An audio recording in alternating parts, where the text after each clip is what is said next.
Germany will drive you crazy, you guys. Germany will show you shaky.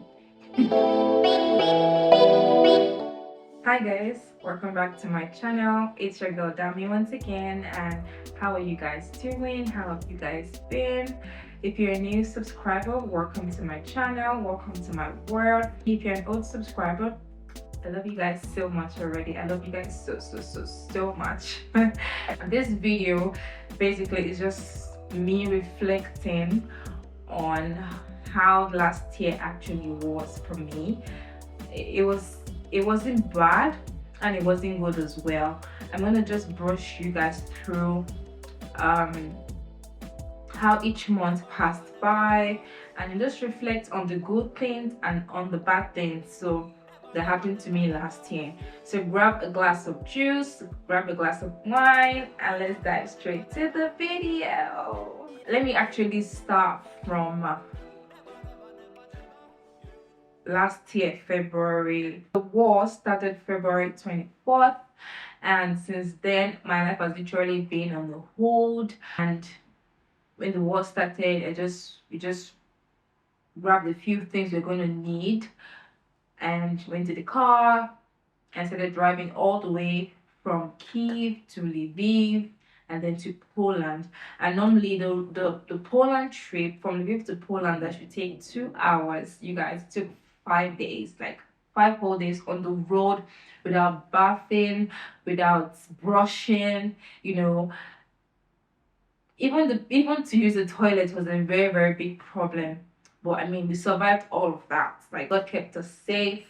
And yeah, we crossed to Poland. So from Poland, we actually stayed in an apartment actually for 3 weeks, and I decided to move to Germany. And the reason why I decided to move to Germany is because in Germany, actually, you can school.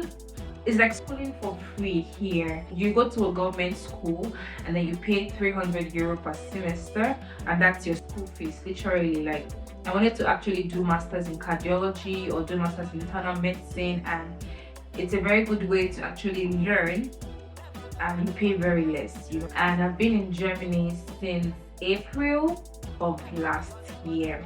So now, when we arrived in Germany, Airbnb was giving a voucher. I applied. I was with my man, and my friend. So we got 3 vouchers and we're living together. So the first place we actually booked was in Bloomberg. Went to a very small town because people kept saying that when you come to Germany, don't go to big cities because it's going to affect you. And before they give you documents, it's going to be a very long time, blah, blah, blah. And my temporary residence in Ukraine was about to expire, that March. So I wanted to go to a small place where maybe there are just few people there and they'll attend to me very quickly, you know, get my documents and all of that. So we moved to Bloomberg. We were there for a month at the Airbnb, and the man actually helped us. He took us to the city office where we registered that we are now in Germany, and also we registered ourselves there. In about a week, we got our tax IDs.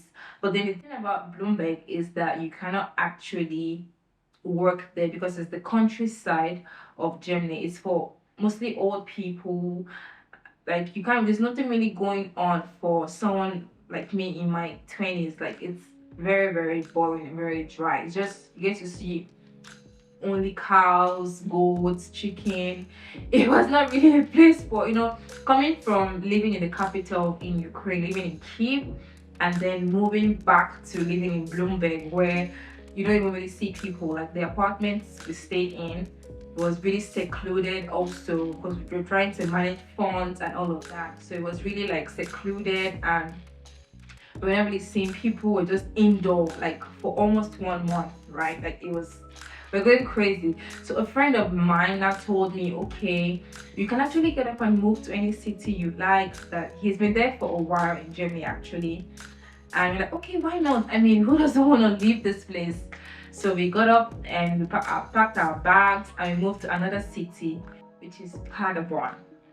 So now, guys, that's where everything went wrong, because in Paderborn, you're not, first of all, in Germany also, Germany is a very strict country. They have so many laws guiding the country, like so many rules, so many laws. Each state has its own laws and rules abiding or guiding it. So we just got up and went to Paderborn to live in. We got another Airbnb with the other voucher we got, and we're living in Paderborn. Like, okay, I mean, it's a lot better here. It's not like the best too. It's not a big city, but it's, at least you're seeing people. At least there are malls here to go to get few clothes. You know, there's stuff to do around that actually interests people of my age and all of that.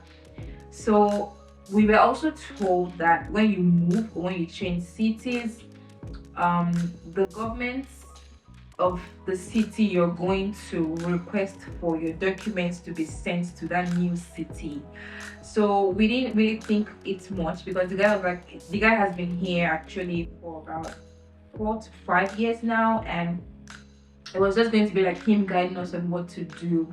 So we got up and we moved, and that was one of the biggest, I say, mistake, because life after that was really hard. Like, it was tough. So we got to Paderborn. We were staying in a very nice apartment. You guys, in Paderborn, we got access to different things we needed. We had to go to the city office to register that we now live here actually. And they're like, okay, in about 1 month they'll send your documents to us, and then everything's okay and all of that. So 1 month we waited, nothing. The second month, we're just, waking up every day, and we're not working, so we had no jobs, because you can't get a job if you don't have a work permit. And the processing of documents take very long time in Germany. So we thought, okay, I mean, let's just wait it out. They'll get back to us. We are not the only refugees from Ukraine, and people are just a lot there, blah blah blah. They didn't actually get back to us. We kept calling. So later, somebody spoke to us, one of the guys in the office, and said, why should we give you documents to stay in Germany? Why can't you go back to your country? If you're not a Ukrainian, you are Nigerians. So why should the government of Germany help you? Why should we give you a stay here when your country, Nigeria, is not declared as a country that is in danger? Your country is not in danger, so go back to Africa. And I'm like, huh? I've lived in Ukraine for 9 years. I left Nigeria when I was a teenager, in my, like, very young teen, and I've lived my whole life in Ukraine. So how am I supposed to go back to Nigeria and start my life afresh? Like, just explain to me how. It just wasn't cutting it out for me. And I've really like become part of that country, part of Ukraine, like that kind of feeling, that kind of vibe. That's my home. Ukraine is my second home, but I've not really been to Nigeria in that 10 years that I was in Ukraine. So going to Nigeria to start my life afresh, even if my parents are there, was just a very big hustle for me. They asked some people to go and even actually get like asylum, that you can't go back to your country.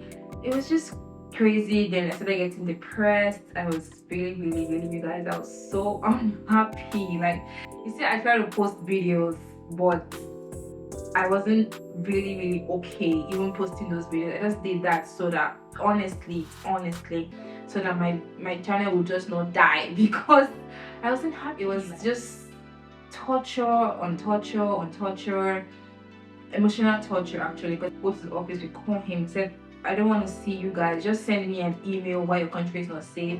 Even if your country is not safe as you're saying, send me pictures, send me videos of what is going on there. I'm trying to tell you, okay, there's kidnapping, Nigeria is not a safe place, there's Boko Haram and all of these things. He understands all these things I'm saying, but Nigeria is not declared as an unsafe country, so I can still go back, right? And living in Europe for a very long time and then just being asked to go back to your country, to start your life afresh, you're going to be like, where am I going to start from in Nigeria? Like, that vibe, that feeling, that's how I actually was. Like, it really wasn't easy. So aside that, also we're living in Airbnb, you guys. One of the things that happened to me last year was just instability. I was not stable. Like, Airbnb gave us vouchers, but those vouchers, we can only live in the place for a month or for 2 months. So in Germany, accommodation is expensive. So I could only stay in a place for just 1 month. So 1 month I tried to just settle down, unpack little things and just try to like settle down. And before I know it, it's 4 weeks, I have to move again. I just was going from one apartment to another to like I moved in March, I moved in April, another apartment, I moved in May, another apartment, I moved in June, another apartment. Like, I was not stable. So I don't know, I wasn't feeling like myself. I had no place to call a home because everywhere I was staying, I knew it was temporary and I had to move soon. So the moment I tried to start getting relaxed, I'm like, you have just 1 week left, you have to fucking shit back, so you don't leave anything here. So the instability, you guys, was just on another level. I was not stable at all. And also the pressure that came with the war and everything, my body reacted with gaining weight.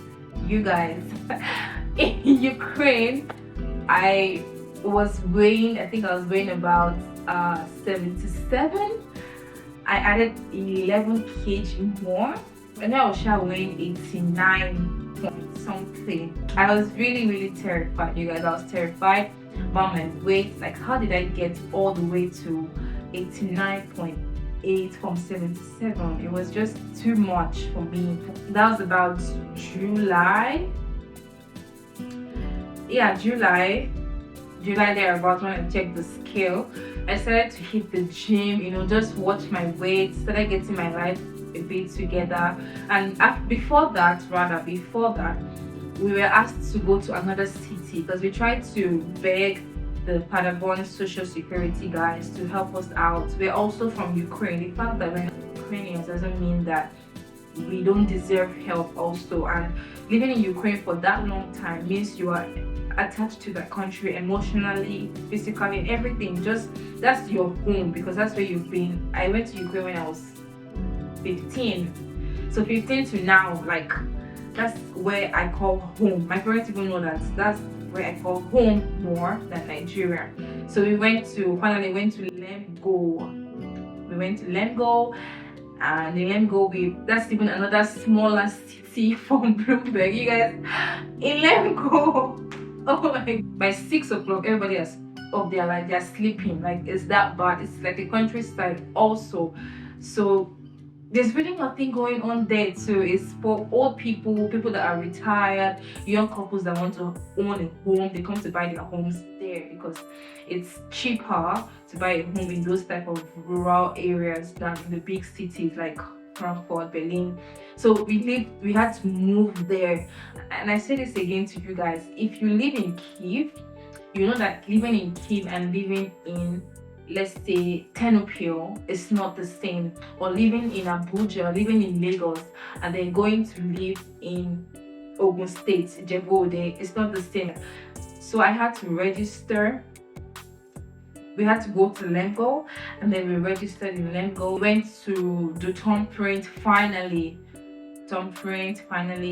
and also we had to do a whole bunch of documents, just to see that we actually was not passing by from Ukraine when the war happened. We actually lived in Ukraine when the war happened. Finally, we're going to at least fresh air. You guys, I went for my trip. I went on a trip to Portugal. You guys already saw that video. And in Portugal, the devil wanted to spoil my joy. You guys. I got a call from one of their officials telling me to expect a letter to prove why I can go back to my country. That the law has changed in Germany now, and even if you have permanent residence, you have to prove why Germany should help you and give you a residence permit or give you a temporary stay till when the war is over. And I'm like, I thought we just escaped this. You don't forget also that this war had so many emotions on people, on me actually. I was emotionally not stable. I was really, really depressed. I was just not having it. I didn't have a job. Every day I wake up, I eat, bath, and sleep. Wake up, I eat, I bath, and sleep. I wasn't really doing anything that would be positive for me. I was just in this very sad place, very, very sad hole. I didn't like myself anymore. I was big. I didn't want to do anything. I was just eating. The trip to Portugal was the friends push. Let's go to Portugal. Let's go and have fun. Let's this like, and thank God that we don't really look like what we've actually been through, because before that Portugal trip, I was in a very, very bad place. I was in a very small hole. They had to push me to go for that trip. Like, please come and travel. Please, I'll pay for your flight. I'll pay for. Let us do. Just leave Germany. They're driving you crazy, because Germany will drive you crazy. You guys, Germany will show you shaky. Germany will show you pepe. They actually toyed my emotions so much, because I didn't know also what my stay, or what what you're gonna say about me staying. My Ukrainian temporary residence had already expired also, so I couldn't go back to Ukraine because I didn't have temporary residence anymore, and I can't stay here. It's not legalized finally that I can stay here. So I didn't know basically what I was doing. You know, you don't know what you're expecting, a yes or a no.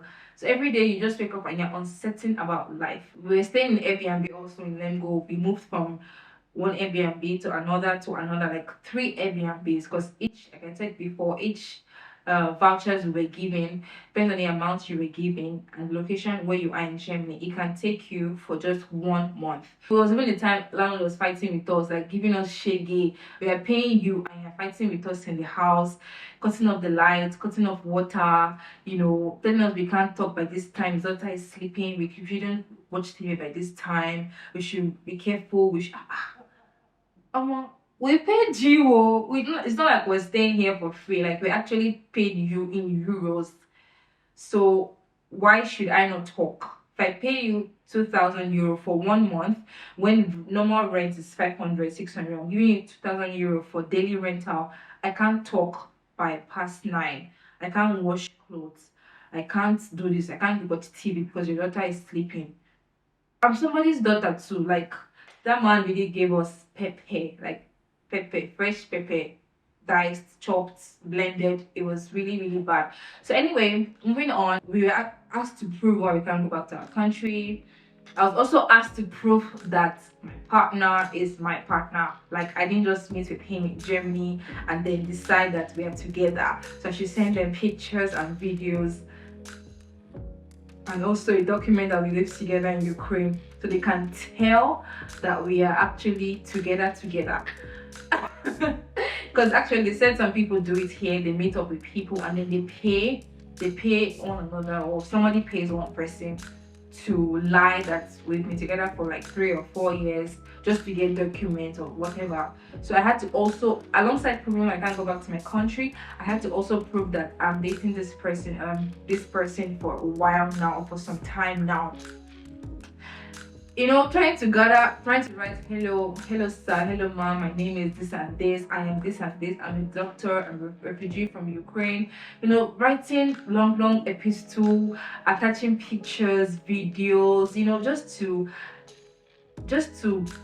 let you stay in their country. So it was taking a lot, it was taking a toll on me, because it's not easy, you guys. It's not easy to leave everything you're doing, leave your comforts, leave, you know. I lost a lot as well, because my landlord in Ukraine, he said that he packed all my, at first I was paying rent to this man thinking, okay, my things are still there and all and whatnot.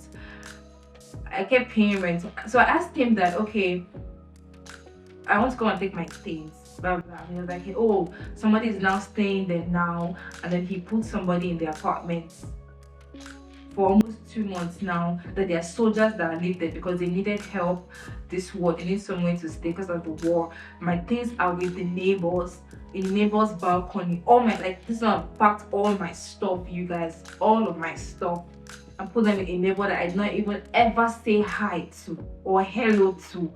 like, because we don't really see like that. I don't even know who the neighbor is.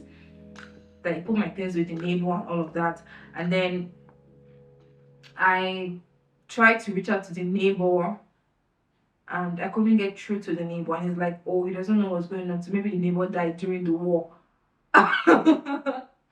Maybe the neighbor doesn't know where the neighbors were, but maybe the neighbor was shot.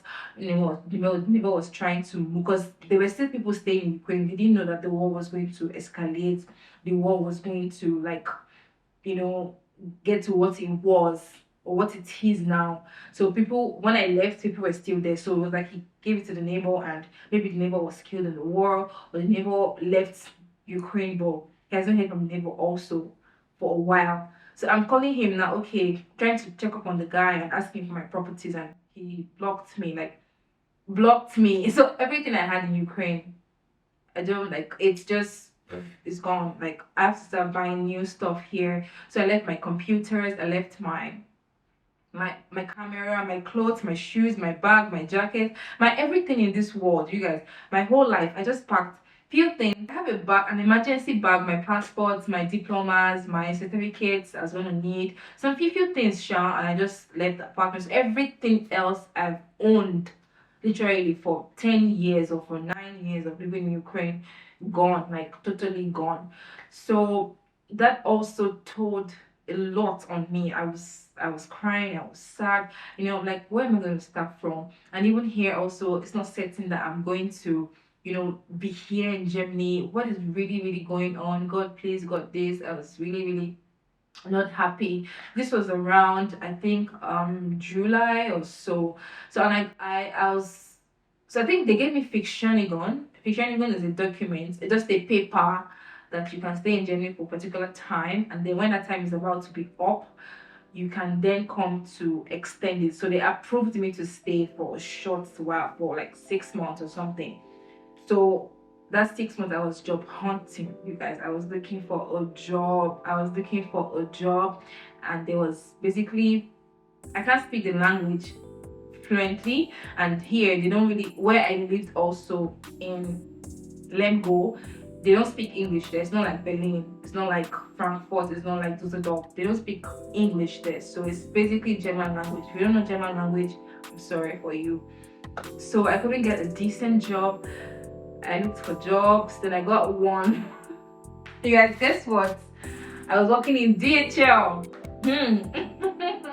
I worked in DHL for about a month and a half. I worked in DHL. I was carrying heavy things to survive. Oh Lord. Also at DHL, the working conditions were not even favorable, because you have to actually stand for 6 hours, like during working hours. You have just 15 minutes break, and after that you go back to working again. It was just really not comfortable for me. And distance also from house to where the office was about 45 minutes drive to go and to come back, and it was not comfortable. It was not what I wanted to do, because leaving Ukraine with a diploma in medicine as a doctor, and you work with DHL, I didn't like that I was doing that type of job anyway. So I stopped, and I was scrolling through on Instagram one day, and I saw an ad from an agency company, and I applied for the job of a receptionist at Ferrari. And you guys, that has been one of the game changers for me for last year, because it's been amazing working with Ferrari. Yeah, the job has really helped with my mental health, because I get to see people every day. I mingle with people of high class, people with good social and moral value. So every morning I have somewhere to go to. I'm looking forward to waking up, because I have to go to work tomorrow, working class girl. You know what I'm saying? Yeah, so it really helps my mental health, helps me just get out of my shell, get out of my depressed state, because I was really, you guys, in a bad state. And also, your girl hit the gym. Yes, I hit the gym, as I was getting better, as I was healing, because people actually heal differently.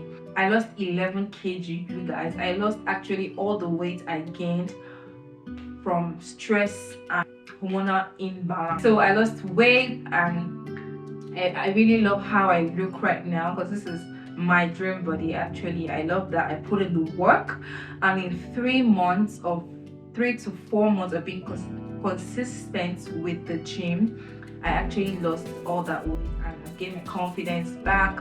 And the gym was a place, oh my god, that I went just to, you know, face my fears, challenge myself.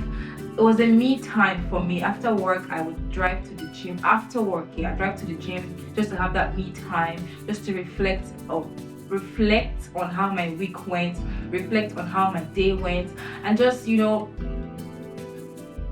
take charge of my life once again.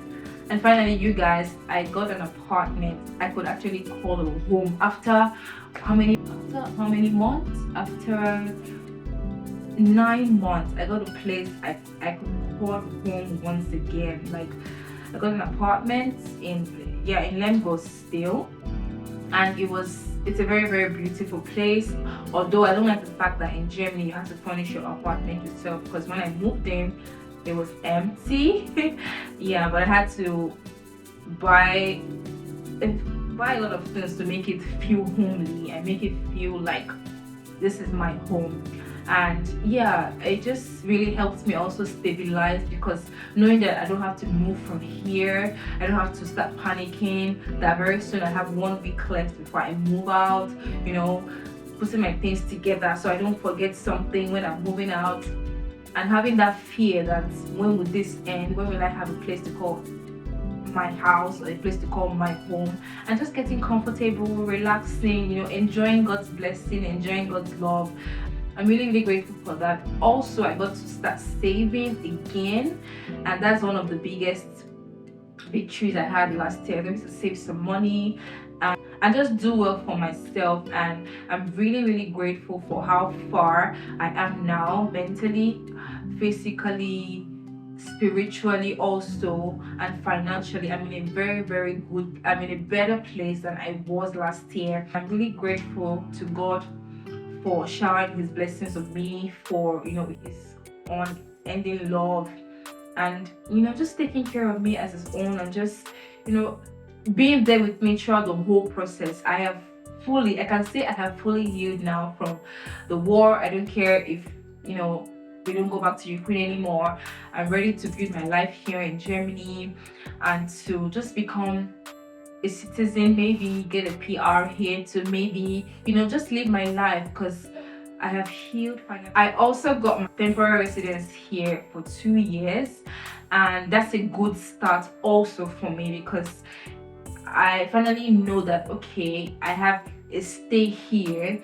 I can stay here for 2 years, and they told me, okay, after 2 years also you can come and extend, you know. So the plan is just to grow here, you know, settle here, live my life, and just enjoy God's blessing. This year is an amazing year. I can already feel that this year is going to be filled with blessings, going to be filled with favor, joy, happiness, name it. I'm really, really happy that I've come this far. You know, it's not easy to actually face a war.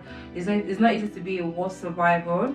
And the fact that, you know, your life just blinked right before your eyes. Like, what if you died a second ago? What if that bomb they blew there touched you and just, you know, killed you? Like, this video is just to give you guys a recap of how last year was for me, and also just to talk about it, like finally just tell you guys what I was going through, why I wasn't really posting, because I had a lot on my mind.